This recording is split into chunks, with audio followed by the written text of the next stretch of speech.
Let's get to the money. Let's get to the Money. Let's get to the Money. Let's get to the motherfucking money.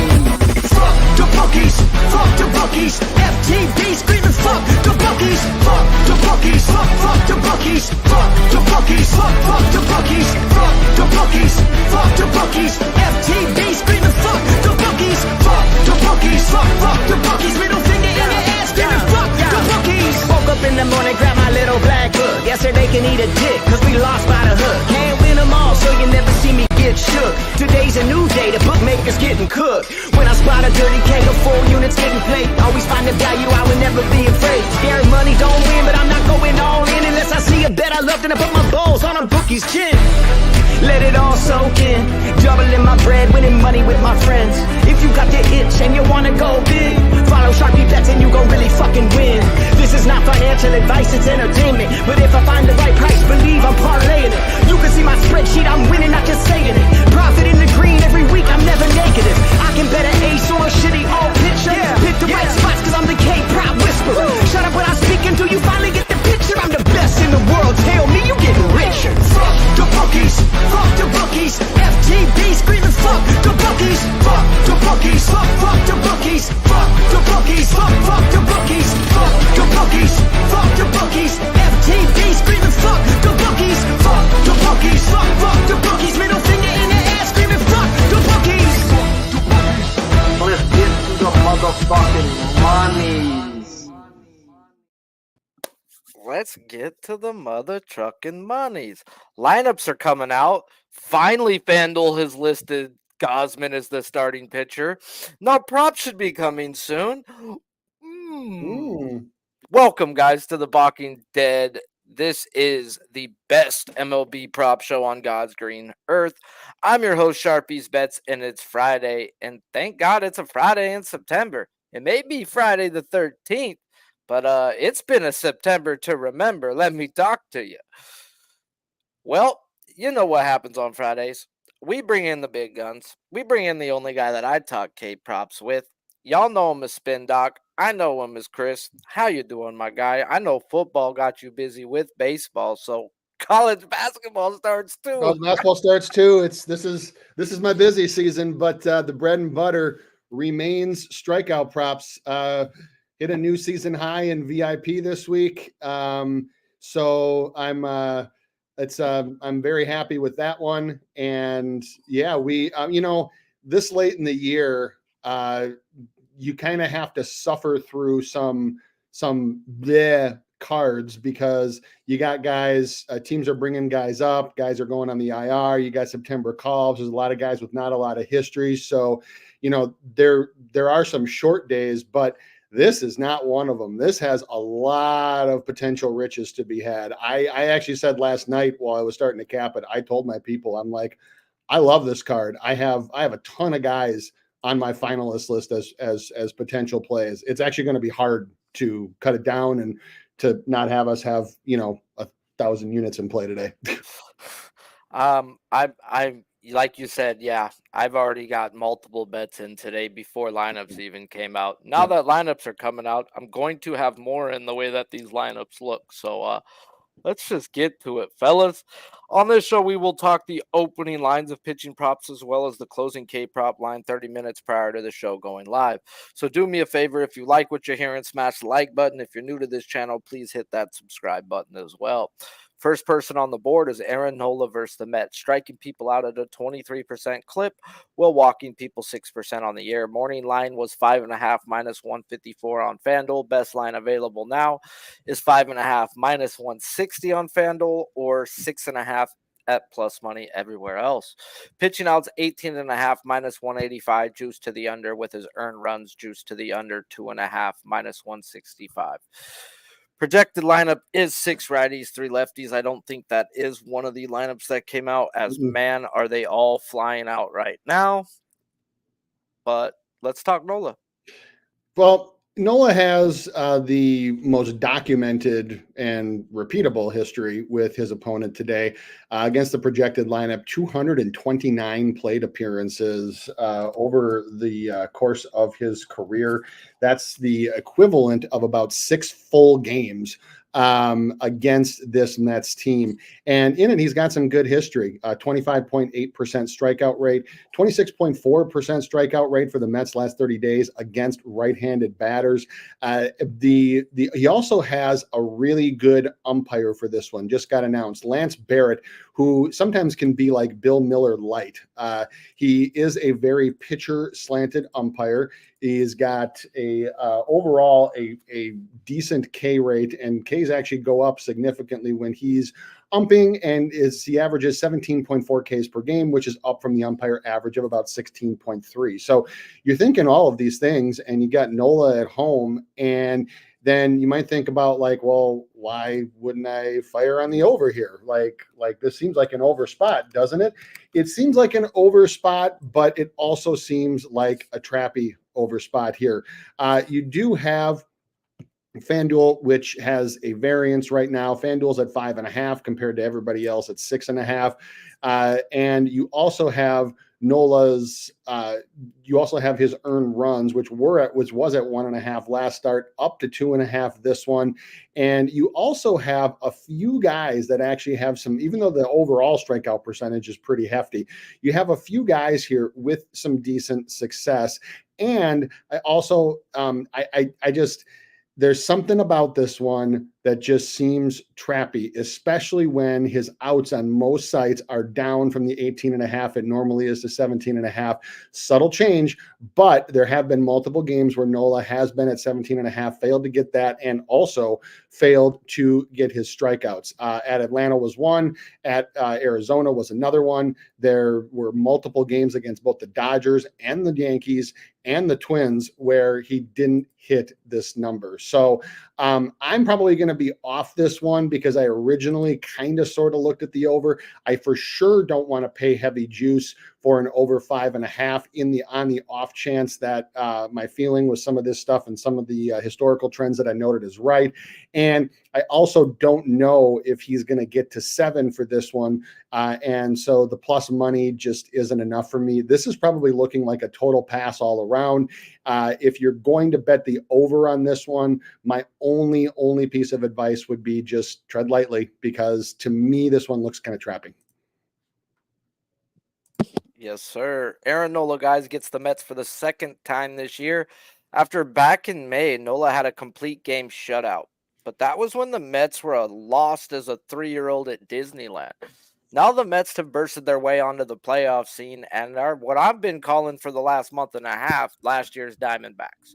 They have been playing team baseball now for a while, guys, and it's showing as they've somehow made it into the playoff race, and they're actually a wild card team as of today. Yet it sure doesn't show in their numbers, as over the last 15 days versus right-handed pitching, they're pretty horrible. They are walking around league average, striking out near 26% of their at-bats with a bottom 10 isolated power. So the question is, do I really want to fuck with Nola inside the division? As this part of the year, guys, I just try to stay away from guys who've seen someone so many times in a year.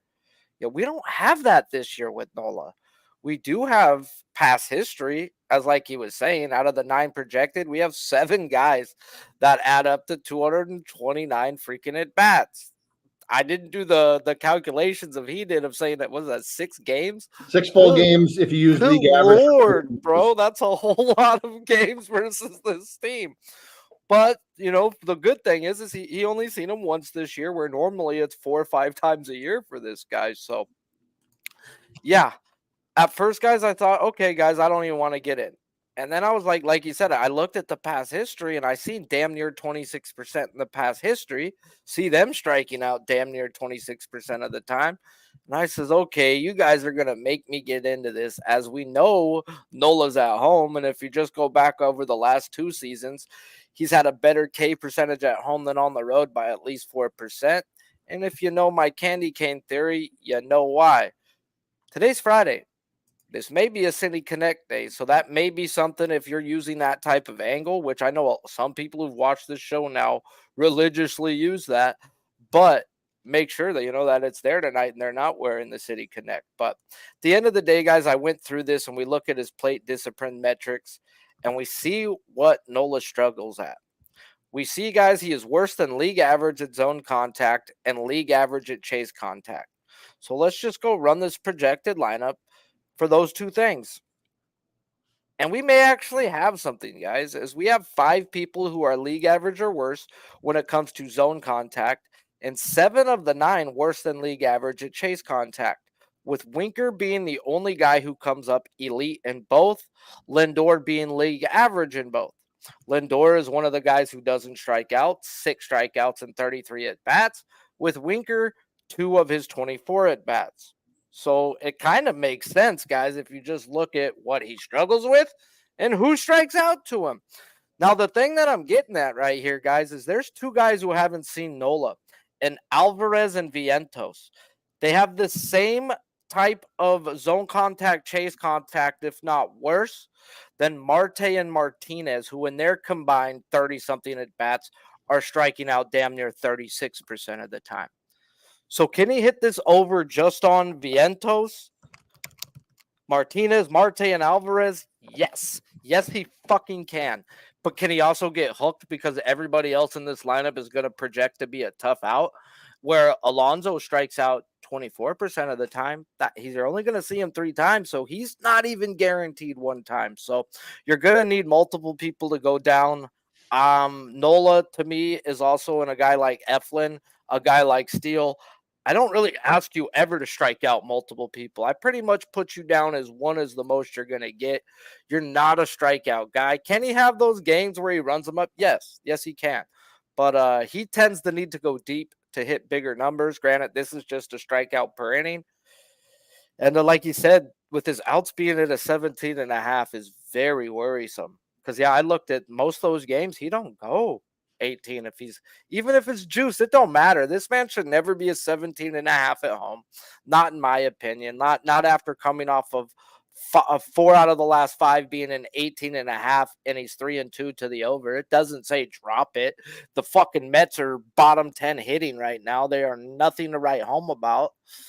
So yeah, it's over or nothing.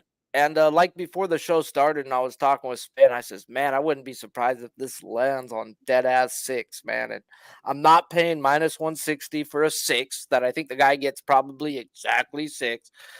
And I don't know if I'm going to pull him down today, but if I did, I mean, I think 5's a solid number. I mean, but still, I may be asking for him to strike out some of these guys twice, and it's going to matter where Alvarez, Martinez, Marte, and Vientos are put in this lineup, guys, because right now, the back half is three of them. So it's like, how many times are you going to see him if you don't go 6 innings? Twice? So, yeah.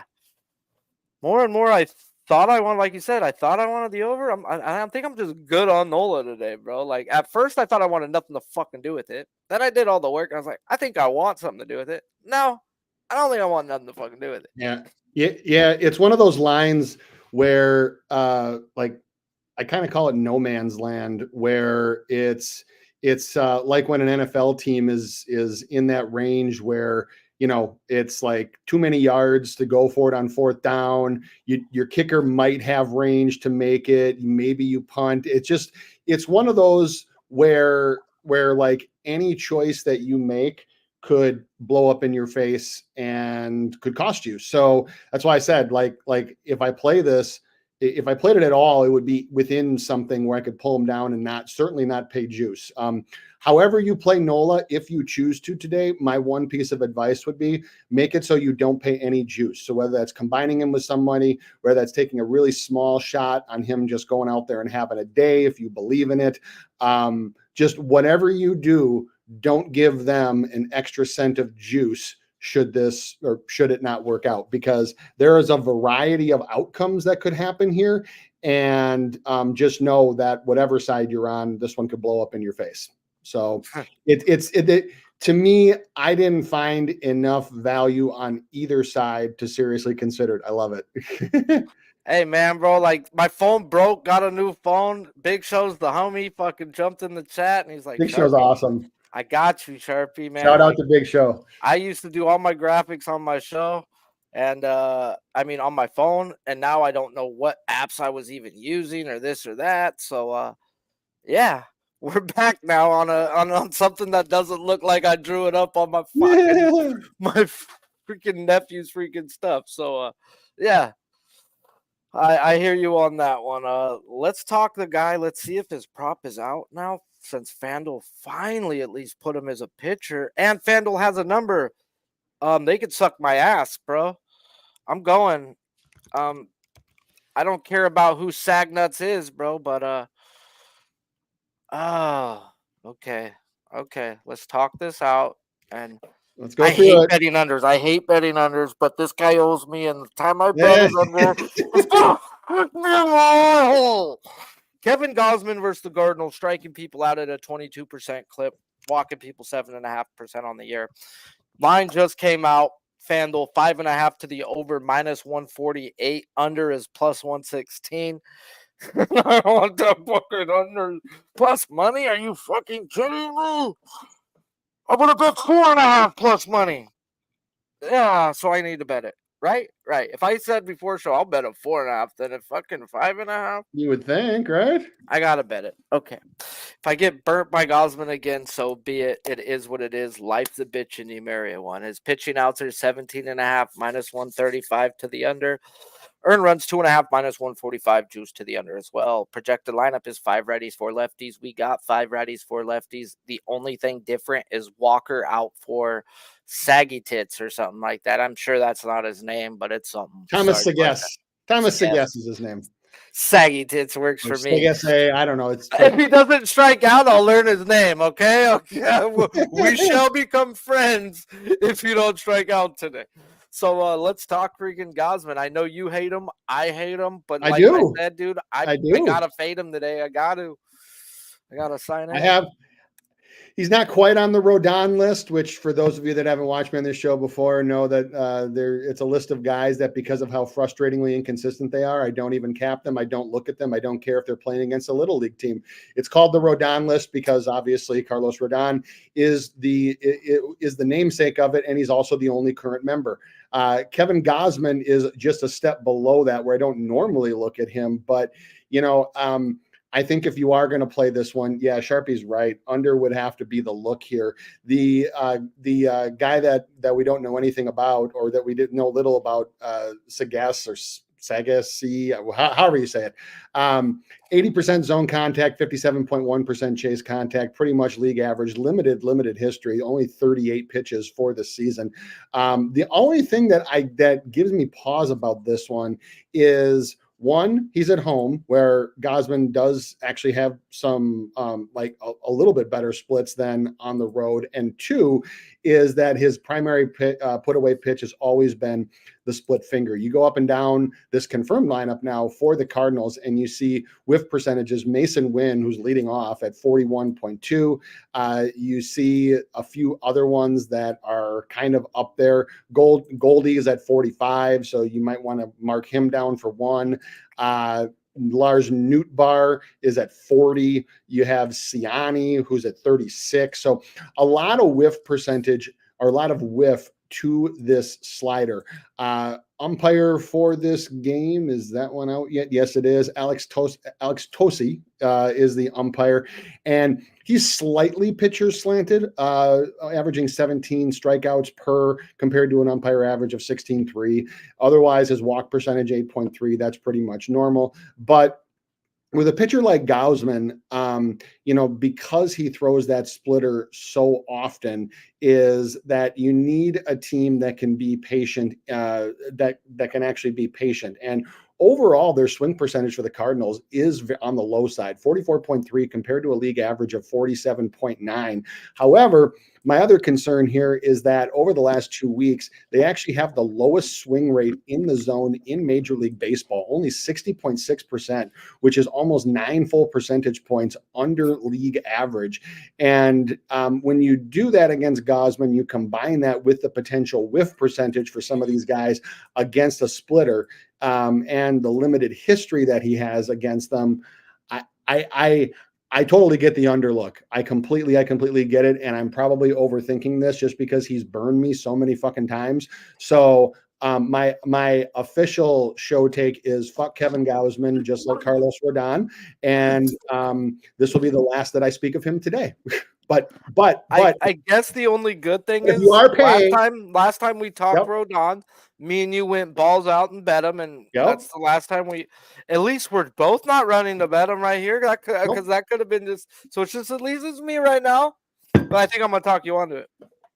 Do it. If you 'Cause play you it, said- under's the only way to go. I'm gonna tell you, Goldsmith ain't striking out.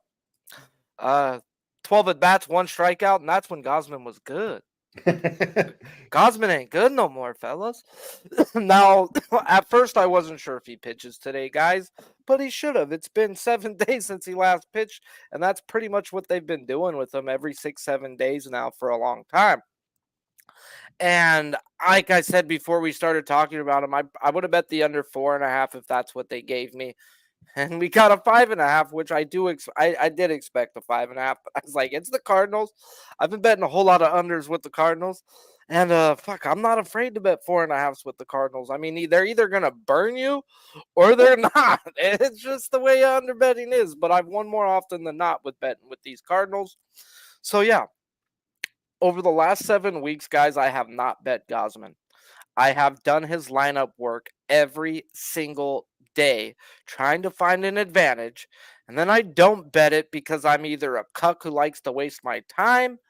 Yet the only 2 times I would have bet him in the last 7 weeks were versus the Angels and the Braves. He got 5 versus the Braves last week and 10 versus the Angels. They had 5 guys in that lineup, in each lineup, who were bad at zone contact as well as being bad at chase contact. And he had a quality start in both of those games. Now, I bring up the zone contact and chase contact because Gausman, like I said, ain't been Gausman this year. And when we look at this plate discipline metrics, we see Gausman is worse than league average at zone contact, and it's the worst he has been in his career. Worse than last year by 4% alone. Then chase contact is also the worst. His chase contact is the worst it's been since 2018. 5% worse than where it was at last year. We get the Cardinals, who I knew going into this before I even did the work because I've been doing so much unders with them.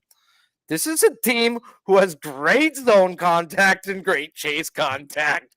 2 things that just don't fucking equal out to this Gausman, where he struggles at, guys. And when I run that projected lineup, now, granted, we've got Sagasy in for Walker. And Walker was a guy I had for a half of a strikeout. So Sagasy, I'll give you 1. I've still got Siani going down 1 time and a question mark on Pages. I've got 6 dead spots in the first 7 at bats, in my opinion, as Wynn, Burleson, Goldie, Arenado, Donovan, and Nootbaar are all elite at chase contact. The only one not elite at zone contact is Goldie in that group. And like I said, he's 12 at bats and 1 strikeout versus good Gausman.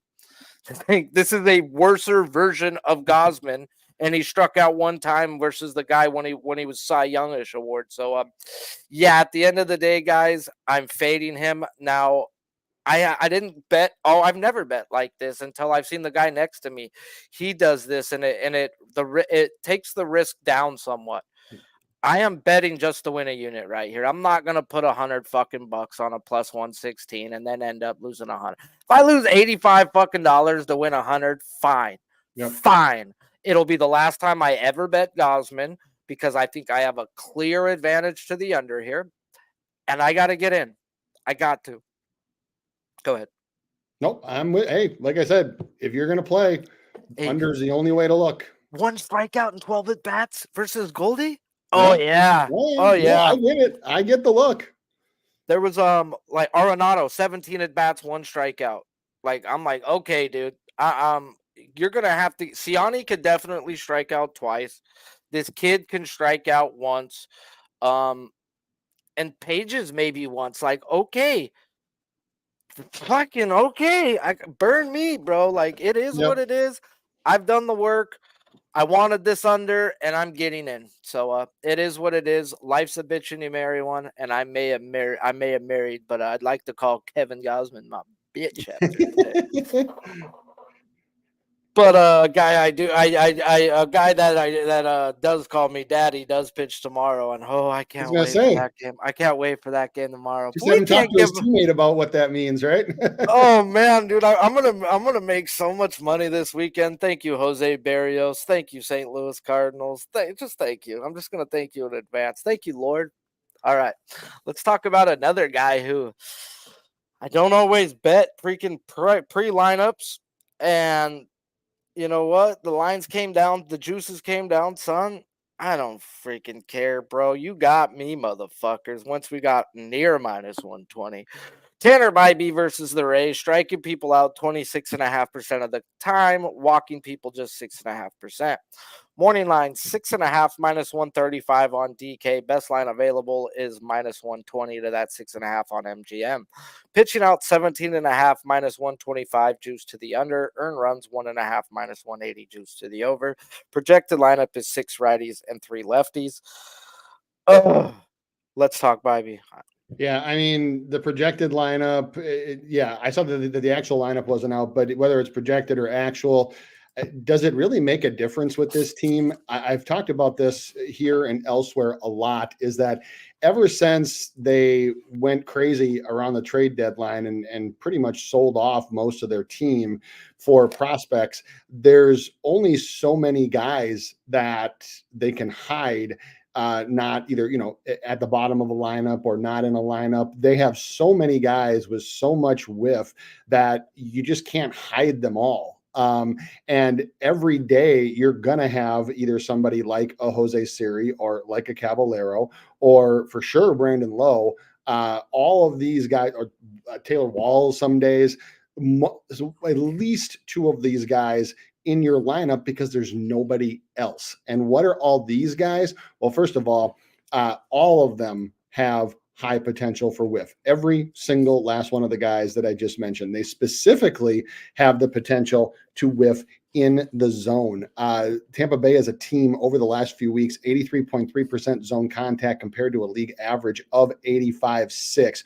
Why that matters is because Bybee not only operates in the zone above pitcher average, but pitcher average for zone contact is 82%. He's all the way down at 77.5. Multiple pitches that he can get in that zone that he can get by you. And that's just not good news for this Rays team at all, especially when you have high whiff to a 4-seam fastball, because Bybee does actually have a very, very good one. He can he averages around 95, but he can run it up to the 97, 98 range. And you go and you look at this potential lineup for the Rays, when really, like I told you, if it's not Siri, it's going to be Walls. If it's not Brendan Lowe, it's going to be Caballero. They don't have enough high contact guys to plug all the holes. But let's just say we get the projected lineup. So fine. Against a 4-seam just a basic old 4-seam fastball, right? Not even against Bybee's 4-seam fastball. Jose Siri is whiffing 45% of the time. You have Brandon Lowe, who's over league average. You have Caballero is right at league average. You also have multiple other, like Christopher Morel is probably going to be in, who's at almost 40%. I mean, just over and over and over again. And that's before we even get to the breaking pitches, because Bybee also has a few good ones of those as well. His primary put away pitch is specifically for righties is the slider, which generates a nice solid 34.7% whiff percentage. And you go up and down this Rays lineup again for the slider, and it's almost as bad. Siri at 47%. Junior Caminero, who should be in, is at 46. Caballero is at 44. Brandon Lowe at 42. Christopher Morel at 41. I mean, half the lineup that they can put in is over 40% at whiffing to a slider, which is Bybee's primary put-away pitch and the one he throws second most often. He's also the one that generates the highest whiff percentage for him. As an added bonus on top, we get Chad Whitson behind the plate. Chad Whitson, a pitcher's umpire, and he is averaging 17.3 Ks per game, which is above umpire average. So, quite honestly, this is just an overall day long, and it doesn't really make a difference to me how the Rays organize their lineup. The only thing that it would matter from the standpoint of, from my perspective, is do I pull them down one or do I just go straight up all the way? But in some way, shape, or form, Bibee is going to be on my card tonight. I told my people because, like I said, I rarely bet a prop beforehand, guys, and I actually threw the dart throw on 9+ because they wouldn't offer me anything higher. But at plus 300, I was like, 20 extra bucks. Why not? Why not? But let me talk. Now, if I'm wrong, I'm wrong. But if I'm right, I'm right. And I don't like betting stuff, guys, before lineups come out, but I had to. Like you said, what can the Rays do to make this lineup better? Put Carlson in, like put the other catcher, put Jackson in, like good gosh, they cannot get better is what we're getting at, guys. And the answer is not a damn thing. So we can talk their overall numbers the last 15 days, which are not that bad. They're close to league average in walk percentage, striking out 23% of the time with a bottom 10 ISO. So why jump up Bibee? Meaning putting juice on the 6.5 if this team doesn't have a K percentage that says jack it up, as he's only hit the over 6.5 just 2 of his last 10 games. Shit, he's just 50% to the over 5.5 his last 10 games.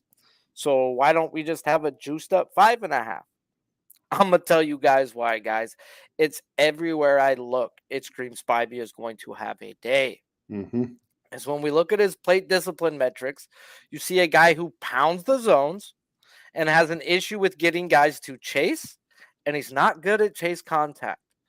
Well, the Rays have one guy in this projected lineup with better than league average zone contact, one guy in this projected lineup that doesn't chase, and 2 guys who are better than league average at chase contact, with 6 who fall under bad at all 3 of those things. That's just some keys, guys, that I was looking at, not even his pitch mix like he was talking about. And what I mean by that, too, guys, he uses a changeup to both sides of the plate. Over the last 30 days, some guys who use a changeup to both sides of the plate have had some of their most strikeouts they've ever had in a game, a la Gavin Stone, and a couple other guys after that I was just like, dude, that's the pitch. This team, I mean, it's every pitch. When I go through it, like he said, I was laughing, bro. There's 2 guys who don't whiff to a fastball, league average or not, you know. There's Diaz is the only one that you could say, okay, he's not going to strike out by the metrics, by the pitch mix. Diaz wasn't striking out but less than 13% of the time before the trade deadline. It's up to 20% of the time. Now, I didn't count Diaz for 1. Okay. Yep. I have him for a 0, but dude, he's actually some games now striking out 1, if not 2 times a game. So I have him for 9 to 9.5 on a bad day, guys. I had to get in, guys. Like, the books jacked him up for this is not a team like the Giants or somebody who's striking out 30% of 23% of the time to a guy who's only hit that 2 of his last 10. Why are they doing that? And I'm telling you why, guys. It's everything he throws they struggle with, whether it be four seam, slider, changeup, curve, struggle. We've got 6 guys that chase and have terrible chase contact. And we have 8 guys that are terrible at zone contact, and Bibee pounds the zone. This seems like a murderer's row coming for Bibee today. Go out there, do your damn thing. And when you look at who he's played his last 10 games, it's been no cookie, guys. Let me tell you. There were like Detroit 3 times.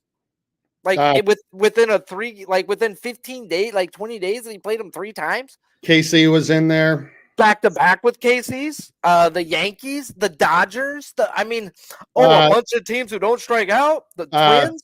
What? Here, Dodgers, KC twice, Texas, Milwaukee, the Twins, Detroit 3 times, and San Diego. Like Not one team literally striking out no more than strikeouts to be 23%. had. Yeah, no strikeouts to be had. So what I'm getting at is this: the books are seeing what I'm seeing, and I'm willing to bet it. And man, I had to get in. And the fact that you said that we have a pitcher's umpire, even better. Yep. And let's just get it, dude. And hopefully today's a day. And I took the little shot, like I said, on the 9+, but the bigger bet, the main bet, the full unit is on Bybee 6.5, guys. -122 is where I got in at this morning. And I think some books have it better. Let me pull it up real quick. You got -111 on Caesars if you want it right now. Yeah. Minus Minus one. 114 on Nothing higher than BetRivers, nothing yeah. higher than 130 though. So it's Nope. all in there, all in It's the all in the same same price range. Shouldn't be like I said, this should be a -130, 45.5, guys. But I'm willing to pay it. I think this guy goes out there and murders it. Yep. And another guy that I think's murders it, but 7? Man, this may have to do with what Rocker did last night. And I mean, I know his name is Jacob the Goat, and I know it's like the Mariners, but come on, man. But if we're just going to go off what Jacob deGrom did last year, struck people out 39% of the time, pretty much his career average, walked people 3.5% of the time, pretty much his career average, and now coming back from Tommy John for the second time. But what I mean by that is he's in really good shape, guys. He will be in really good shape. Can he get 7 strikeouts? Is that's where they have him? He opened up as some juice on the over. Now you get plus money on the over with no pitching outs, no earned runs, no nothing else available. Here you go. Ugh, I cannot do that. But like Spin told me, he's like, what are they gonna do, bro? Put him at a 5.5? I was like, dude, I would have fucking slammed 5. I would have just dropped my house on -300. They I would have been don't fucking care. they would have been so underweight on that one on the over. It's not even funny. Yeah, like I didn't even see what his 5 would be right now. It's something worth pulling up. But let's talk Jacob deGrom on his first start back. I mean, what else can you say about DeGrom, and what else can you say about the Mariners? They've been permanent residents of my no under island for the entire season for good reason. Their strikeout percentages are outrageous. Their swing metrics are hideously poor and have been that way for pretty much the entire year. The thing specifically with the Mariners, especially recently, is twofold, and it all has to do with in the zone. First, they swing a lot in the zone, 71.4 compared to a league average of 69.1. And their zone contact, when you take the ratio of contact made by compared to the percentage of time that they swing, because like some teams don't make a lot of contact, but they don't swing a lot in the zone either. The Mariners swing a ton and don't make any contact. So they have a top 10 highest swing rate in the zone. They also have a bottom 5 lowest contact rate in the zone at 83.3%. That's well below league average. Now, since he hasn't pitched this year, you have to go back, and I use career averages for DeGrom. 49.2% of the time in the zone. That's right around pitcher average. There's nothing one way or the other about that. But in the past, he has allowed zone contact 75.4% of the time, which if you were factoring all of the pitchers for today and using his career stats against their 2024 stats, DeGrom would have the lowest zone contact allowed by a considerable amount. So now, will this lead to strikeouts? Of course it will. It's the Mariners. They're going to strike out. The other thing that's helping, if you want the over for this one, is Ryan Blakeney has, as the umpire, 17.8 Ks per outing, which is above umpire average. He also has a lower walk rate, and that's important for the Mariners because they do take a lot of pitches. They actually, outside of the zone, they actually have one of the lower swing rates outside of the zone. So they're not hacking. And that's the difference between a team like, say, the Rockies, is that the Rockies just hack at everything. The Rockies have a high swing rate inside the zone, outside the zone, low contact rates on both. Mariners have low contact rates on both, but they have a low swing rate outside of the zone. But if DeGrom's going to operate in the zone like this, if he's anything close to Jacob DeGrom, I mean, 5 is almost a given at this point. Can he get 6? He sure can. Can he get 7 if he pitches long enough? If his start is long enough, inevitably he will get 7, he would get 8, he would just keep going. But the problem is, with his first start back, what are we expecting? 70 pitches, 75 pitches, maybe. I mean, I don't know, Sharpie. I know you've been kind of following some of his rehab stuff. Is there any world where he goes 90 pitches tonight? Because Hell no. that's what I was saying. Because if anybody could tell me that he would even throw 85 pitches, Nope. like They said 60, bro. Yeah, that's what I'm saying. That's what I'm saying. It's 60, just maybe 5 innings if it's smooth innings. so if you're going by that math, I've got 14 batters, bro. last At year, most. yep, I was just gonna say At it. Last year DeGrom averaged about 4.2 pitches per batter. So if you say 60 pitches divided by 4 point, yeah, that's 14. That's 14 hitters. So he strike out 50%. He needs a 50% strikeout rate in his first start back. Guys, I'm not saying that you should bet the under. This is one where you should actually just watch and take. My man here talks about how lessons are always free. So watch DeGrom pitch, take the free lesson, see how he looks, see where his velo is at, see where you can go on Savant in the middle of the game. They have it tracked live. I use it all the time. They have spin rates and break on their breaking balls. See where all of those things are at. You might be able to catch a better live line. But with 60 pitches and needing to strike out 50% plus, I mean, can he, if anybody can do it, it's Jacob DeGrom. However, in his first start back, knowing he's got a cap on his pitches, I can't get there either way. Total pass from me, but I would strongly advise to at least just look and see how he's doing, because you might be able to catch a slightly depressed line next start, in which he probably will go 75 to 80 pitches. I mean, what's crazy is he's only pitched almost 11 innings in a few rehab starts right now. He's only given up 4 hits. He's looked everything as what we know him to be. But 6.5 is, dang, I thought it was a joke, but then doing the math and we look at what he is, guys, a career percentage of damn near 40% strikeout rate, and that's to everybody. And this is the Mariners. Like, yeah, he probably gets 7, but I can't bet probably. Yep. I can't bet 6.5 on a 60 pitch count. That's if things go smoothly. Like what if he freaking slips on a banana peel? Like, I would not like to think that. So you're out of your mind if you think I'm gonna bet that, guys. But I do want me, and I did had to get in this morning. I had to back me some DeGrom. Now the juice has gone in my favor a little bit, but at the end of the day, we've got one of the worst lineups in baseball and we got like you said, now that's even better, and a pitcher-friendly umpire in one of the best ballparks in baseball for a pitcher, guys. This is the most pitcher-friendly ballpark.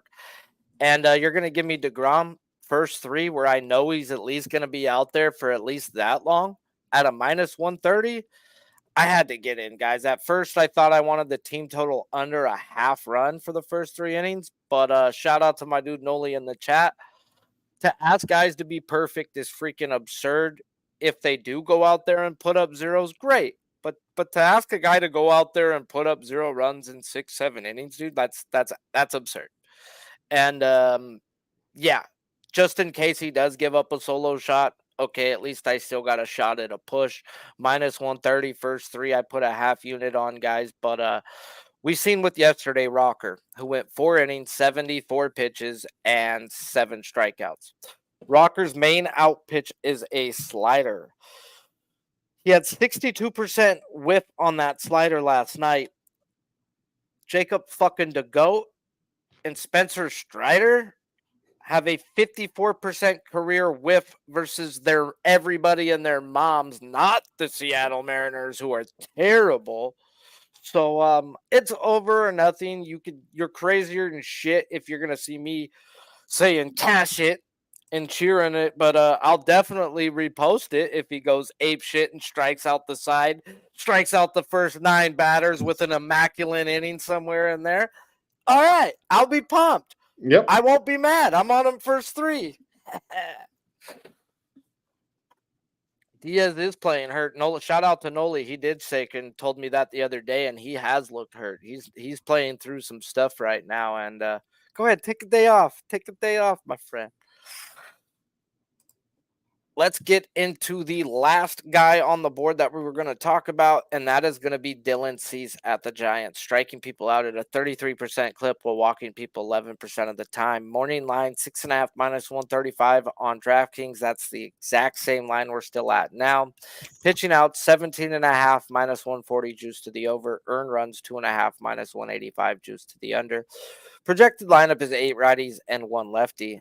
Let's talk Dylan Cease. Yeah, I am just so I'm actually glad that I'm not playing this one now. To just to not to spoil it, but this is a pass for me. When I looked at it initially, I wanted the over, or I had a somewhat of an interest in the over just because of the situation. But the more I looked into it, and especially with what we talked about right before we went on the air, which I'll let you tell them about that, is that I'm almost convinced that this is a trap now, because you look at the numbers and you see the Giants king against righties at 27.4% over the last 30 days. Cease has a decent K percentage against his projected lineup of almost 24.5. And what he also has is a strong K percentage against righties, over 30%. The Giants as a team is over the last few weeks very, very poor at zone contact, chase contact. They don't chase a ton, but when they do, they have, over the last 2 weeks, they do have the worst mark in baseball at 54.8%. It plays well into Cease because he allows 46.1% chase contact, which is one of the lowest marks among any starting pitcher in Major League Baseball. Cease also just faced this team and now is going from home to road back to back, where he only got 4 that last time. And I don't know. I also look and I see that his earned runs, which 3 out of the last 4 starts have been at a 1.5, are now set at a 2.5. His walks, which have been at a 1.5, 7 out of the last 8 starts are now at a 2.5. I don't know. This one is setting up to be a big, big, juicy piece of cheese in the middle of a big, big mousetrap that's going to snap your fucking neck if you decide to pay juice on this, especially because they made the juice so damn bettable on this one.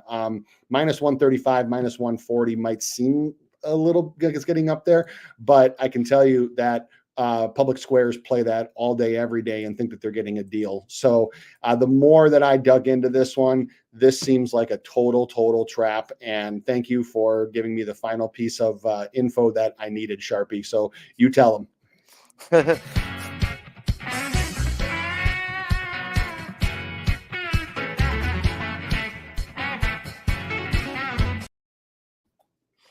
And yeah, we got Cease guys at the Giants, and I have a conundrum fuck going on in my head. As going into this, guys, I figured the rule of if he goes low on a back-to-back, then I can look to bet him high. And that would be in effect because Cease just seen him last week. And he had, like he said, 4 strikeouts. And we also know they do not adjust people's numbers on a back-to-back. And Cease last week was a 7.5, and they put him at a 6.5 this week at decent juice. Not like even minus 150, guys. So I had to immediately go from wanting the over to, oh shit, it's either under or just let it be, guys. And to be real, he should have never been a 7.5 versus the Giants last week. He had only hit that over 30% of his last 10 games. Yet because the Giants' K percentage, they were able to take advantage of him. And I'm starting to realize that Cease is one of the more public bet persons, even in my people that pay for my group. Like, they want to bet Cease every day. Yep. It seems like, dude, like everybody and their mother wants to bet Dylan Cease, and it's like the books know this type of stuff, and they're taking advantage of people, guys. And once again, this 6.5 makes no fucking sense. If we go by his win percentage, 5.5, he's only hit that 40% of the time. And that would equate to a plus 110 normally, guys. Adjust it to the Giants striking out 28% of the time. It goes up one strikeout, minus 140. Okay, if it goes up two strikeouts, we're at plus money to the 6.5. What the fuck is going on here, guys? And they would have got me if it was a 6.5 last week and a 6.5 this week. But no, at the end of the day, guys, the book seem like you said they're setting a trap, and it's under or nothing. And I don't know if I can get there. And if I do, I'll tweet it out, or maybe I'll just put it on some stupid parlay and let the night end on me being with a multi-billion-dollar corporation. Yep. And that's to the under, guys. It's under or nothing with Cease. Nothing makes sense right now. What I do know from years of watching the books, they do not adjust on back-to-backs. And yeah, just because it shouldn't have been a 7.5 last week, it shouldn't be a 6.5 this week. But they're still dropping it. They're going to get over money, and they're not going to get it from me. No, no, no, said the brown whale. Appreciate you guys all for tuning in. If you haven't already, smash that damn like button. If you're new to this channel, hit the subscribe button as well. I have a half unit on the Rangers first three minus 130 money line. I have a unit on Bybee over 6.5 strikeouts minus 122 with a dart throw on his 9+. And then I've got Gosman, $85 to win 99 on under 5.5 strikeouts. And I don't know if I'm going to have the balls to pull the trigger on Eflin. If I do, guys, I know we didn't talk him. I'll tweet it out, but he's somebody that I'm definitely I'm staring at. He's on my finalist list too. I'm looking at him. I think I want it, but I'm not 100% convinced yet. Right. I feel you. I mean, I'm Eflin. He's done me well the few times I've bet him, except for the very first time when I threw 2 units on him. He fucking covered. The Boston game. Yep. But him with this Baltimore Orioles team, especially at home, which he is at home, right? Yes, correct. He's talked about it, dude. Dude, the fact that they're in playoff baseball. Detroit, wait, no. The Orioles are on the road. Sorry, they're at Detroit. Okay. Still, even on the road right now, just any type of playoff baseball right now, man. And bats tighten up. Especially so. Yeah, definitely looking that way. Cease is under or nothing. Nola, I'm gonna let go unless they want to just run like some janky freaking fucktard lineup. Excuse my language, but that's what they run out. Then if you force my hand on Nola, it'll be to the over. And 7 strikeouts on 60 pitches for DeGrom. It's a big bar. It's a high bar. I'm gonna say it. You're a fucking idiot if you bet an under. How about that? I don't care if you cash it. I'm not telling you to bet the over. Not saying that. But if you think you're going to be fucking sneaky, 60 pitches, 64, he can't. If a guy can't do that, bro, named Jacob fucking DeGrom. Yeah. I tell my VIP all the time is I'm like, no under island means no under island means it doesn't matter if it's a fucking little league pitcher in there. We don't play unders against that team because their swings are so undisciplined. You just can't trust them. So, yeah, you want to try to be cute, fine, go ahead, whatever your pleasure, but just understand that the books are right on this way more than the public is. And that's why I don't even fuck with unders on the Rockies. I don't fuck with unders on the Mariners. I don't fuck with them on the Braves, and I don't fuck with them on the Tampa Bay Rays. I play overs or I leave them alone 100 out of 100 times, no exceptions. It's a hard and fast rule for me, because when you look at their results in the aggregate and you see some of the just incredible contact issues that they have, you just can't trust them no matter what they set the line at, no matter who the pitcher is, no matter the situation. I rant over, but no under island for me. This is the third year I've had it in my capping, and I can't even tell you how much money it saved me, because you see something on the surface and you're same thing that Sharpie just said. It's like, wow, 60 pitches, what, so yeah. Question: do pitchers always have a pitch count? Most of them, it's between 85 and 100, depending on the pitcher. There are some that are allowed to go over, like Wheeler goes over, Nola can go Barrios? over, Barrios, like the big guys who you would think of. But usually the general rule of thumb that I use is that it's 100 cap, and most pitchers don't start an inning over 90. It's also knowing the coach too. Yeah, I yeah, allow manager that. can I play mean, well. Blake Snell, his coach will run him into a fucking ground. To a And ground. he'll piss and moan about it too. But just general rule, if you don't know anything specific about the pitcher or the situation or the manager, is that typically if they finish an inning at 90 or above, then they're done. And most of them 100 hard cap. Most pitchers, where even if they start an inning, like I say, at 87 or 88, the next inning, like after they throw their 100th pitch, the manager is out there. You could be at 68 pitches after 6 innings. Your team be up by more than 10 runs, and you're not coming back fucking out. Nope. And your name's Zach Eflin, and you need one more strikeout versus the Angels last year. Yep. God, I have a good memory. I know my loss. But yeah. Like, but yeah.